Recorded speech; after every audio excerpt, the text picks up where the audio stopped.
कि पिंडदान क्या होता है? पिंडदान मानिए ये है कि हमारे जितने भी पितृ लोग हैं गुजर गए हैं, हमारे वंशज में जितने भी गुजर गए हैं, हमारे घर में कष्ट करते हैं, हमारे कुंडली में कष्ट है, हमारे जीवन में कष्ट है, तो उनको उद्धार करने के लिए हमारे गया जी में ही पितृदोष का निवारण है। पिंडदान कब करना चाहिए? इसका कोई विशेष तिथि होता है या हमेशा पिंडदान हो सकता है? देखिए बताते हैं कि एक तो श्राद्ध पक्ष आती है जो आश्विन के मास में आती है, और ये आश्विन में भी 15 दिन का मेला रहता है, इसमें करना चाहिए। अन्यथा जिनको पास समय उसमें नहीं मिल पाता है, 12 मास ही पिंडदान किया जाता है।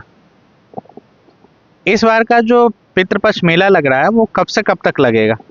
ये 7 सितंबर से 21 सितंबर तक रहेगी, और इसमें 21 तारीख को अमावस्या है, इस दिन लास्ट कर जाएगी।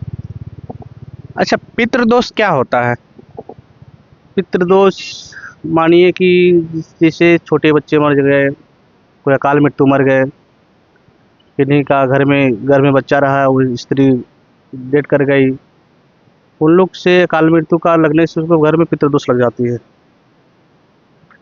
किन्हीं का कोई जन्म लेते हैं, उनका भी कुंडली में ही पितृदोष लग जाता है। कोई कैसे लग जाता है, मानिए कोई व्यक्ति गुजर गए हैं, उनका अग्नि संस्कार होते रह गया, अगर वो स्त्री देख ली तो उसका कुंडली में ही पितृदोष लग जाता है।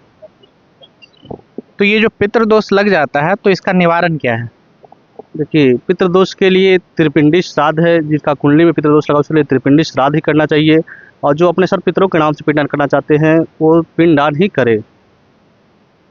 अच्छा, ये जो पिंडदान है, पिंडदान करने में कितना समय लगता है और पिंडदान की क्या प्रक्रिया है, किस तरीके से घर से आना चाहिए, इसके बारे में विस्तृत रूप से जानकारी दें। देखिए ये पिंडदान जिनके पास समय है वो 1 दिन का भी कर सकते हैं, जिनके पास अन्यथा समय और है वो 3 दिन का भी कर सकते हैं।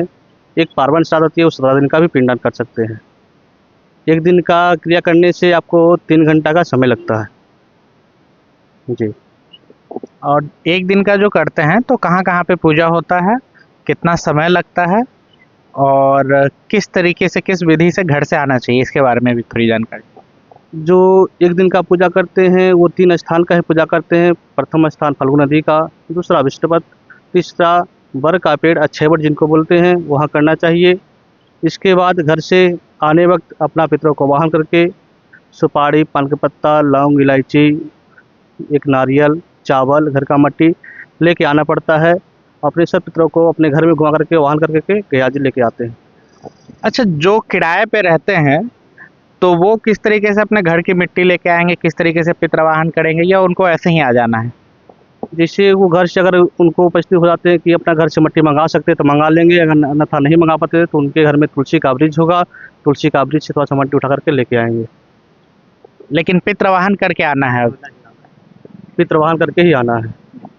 और एक चीज़ ये बताइए कि जो पूजा पाठ करेंगे, जो पूजा में बैठेंगे, तो क्या उनको नया वस्त्र पहनना होता है या जो कपड़ा पहले से पहने हैं उसमें ही पूजा पाठ कर सकते हैं? उनको नया वस्त्र ही पहना जाता है, क्योंकि नया वस्त्र हम क्यों पहनते हैं, क्योंकि ये गया श्राद्ध है, गया जग है।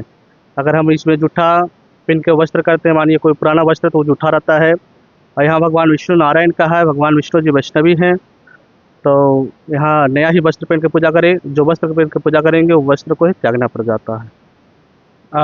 स्त्री हो चाहे पुरुष, सभी को त्यागना होगा? सबको त्यागना पड़ेगा वस्त्र।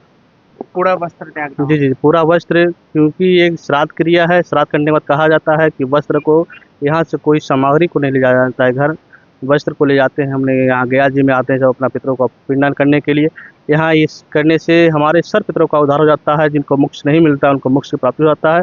तो हमारे जो भी वस्त्र छोड़ने का अर्थ ये है कि हमारे शरीर में जो भी कष्ट है, बाधा है, वो गया जी में ही रह जाए। जी।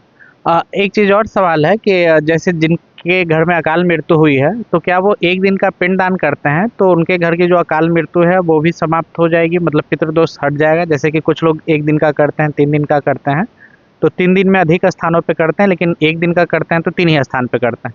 तो क्या 1 दिन का भी पिंडदान करने से उनका जो अकाल मृत्यु या जो भी चीज़ है वो सब सही हो जाएगा? जी, 1 दिन का भी पूजा करते हैं तो उनका पितृ जो अकाल मृत्यु होते हैं उनको मोक्ष प्राप्त हो जाता है, क्योंकि ये भूमि स्थान है।